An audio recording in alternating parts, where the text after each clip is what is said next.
Hey guys, today we're looking at fleeing and how in this edition of Warhammer the Old World, fleeing is not as catastrophic as it used to be.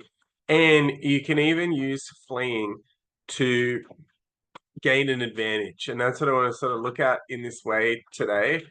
A lot of it comes down to that falling back in good order, or Fabigo, if you're not aware, is how you might hear me refer to it in this video, can be used. It is a flee move of which you automatically rally from at the end. So in that sense, the inclusion of Fabigo in this edition of Warhammer and its incredibly powerful influence. And while I'm not looking at infantry today, I believe that the ideas of infantry being useless are overblown. I guess it's probably looking more at elite attacking heavy infantry, but defensive infantry is great, and it pretty much comes down to because of Fabigo.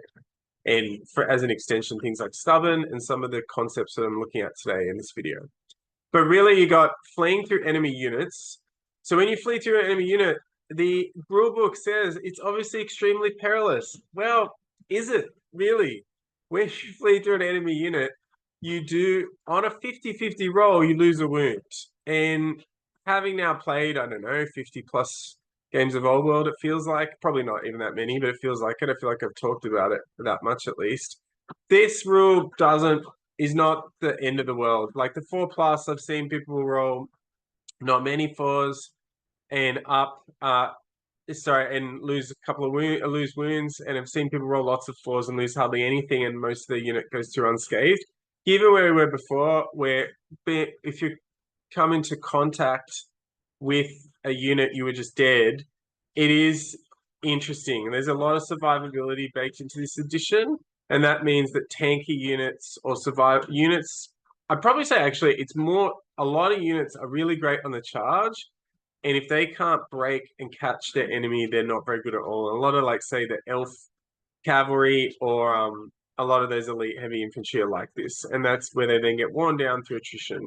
So that fleeing through enemy units, on top of that, is you just pop through. So like Pillar of Fire, it just pops through. If you don't clear your unit completely, you're just popping through. However, that's not necessarily such a bad. So really, you've only got to just land on top of a unit behind you, and then you're going to pop through. And I think probably at the highest level, getting free moves is what wins you the game. The moving through an enemy unit, you can pop through, 4 ranks or 100 mil base. That's a long way. That can be like 4 inches or longer. And if an enemy is pursuing you, you're just going to hit that unit in front. And then while you might be able to overrun next turn, depending on whose turn it is, you can rally, walk away, charge back in, etc. Especially if it's falling back in good order. On top of that, fleeing through friendly units, which I've just sort of alluded to, doesn't really do a lot at all. So that's where we're going to look at in some of these images. On the left, I'm playing Cameron. His Chaos Army at 1,750 points. Throne of Skulls comp, so is this level 2 sorcerer on a chariot, and it has a bunch of favors of the gods, and critically, I suppose this turn it has the plus toughness up, so it's sitting there with toughness 6. And this was a big deal because in the first instance, you'd imagine, and you can probably track these images with the terrain in the background to see sort of the movement of the units. But on the left, I get my Razor Gore. So these are, one is a Tuskgore chariot and one's a Razor Gore chariot. I roll really high. I get 14 impact hits, which is like, you'd think would make mincemeat of most units.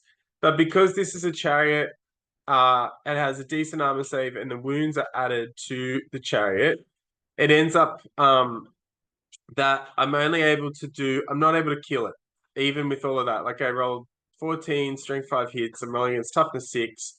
And even though I find the guys on the Beastman chariot quite good with a lot of great weapons behind them, I can't kill the sorcerer. I win combat by a lot. So in previous editions, I'm thinking, this is good enough. I'll break the sorcerer and win.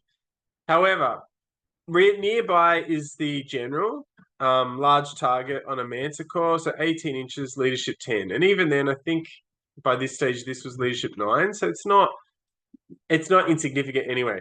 And while I easily would have clear that modified leadership value to win combat by a lot, I can't clear the unmodified leadership value. So because the unit isn't dead, it's going to fall back in good order instead. What this image highlights is that the positioning of this Dragon Ogre in the background meant that this sorcerer can just pop through. So it pops through its own unit, and I have to hit that Dragon Ogre before I can hit this one. And so while that's a fleeing unit, I have to stop when I make contact with that unit. And it means that in this case, while it might not have seemed particularly deliberate, at this stage, that sorcerer is protected by this Dragon Ogre, and this is something that you can do deliberately with units behind one another. So when we move to the second contact, luckily, I think I've rolled enough to roll impact hits again, and I'm able to get this spawn in the back.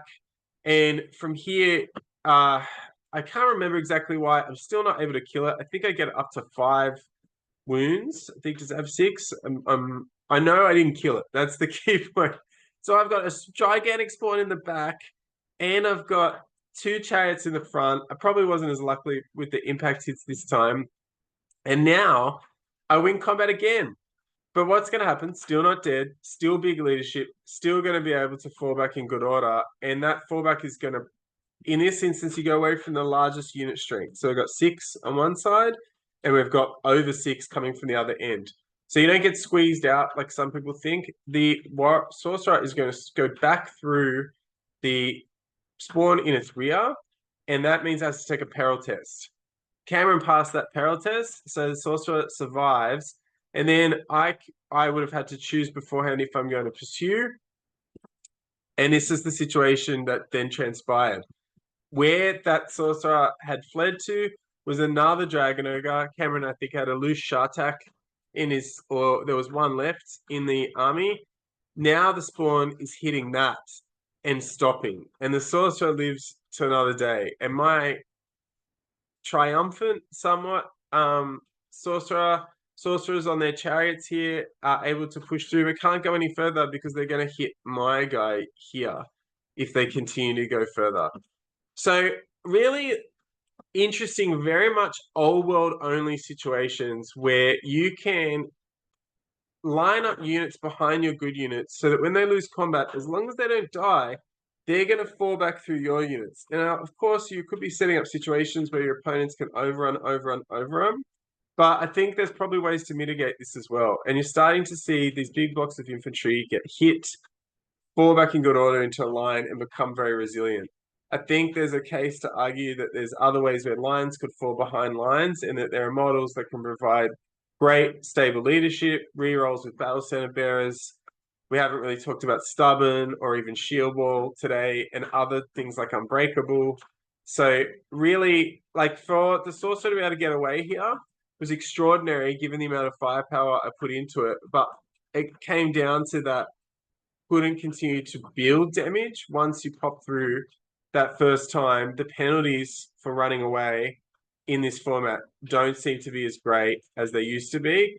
I think overall it's a pretty good thing, but I think there's a lot of rich tactical and strategic ground to mine yet before we start to see the optimal ways to do this. Again, guys, thank you for watching. We'll see you on the next one.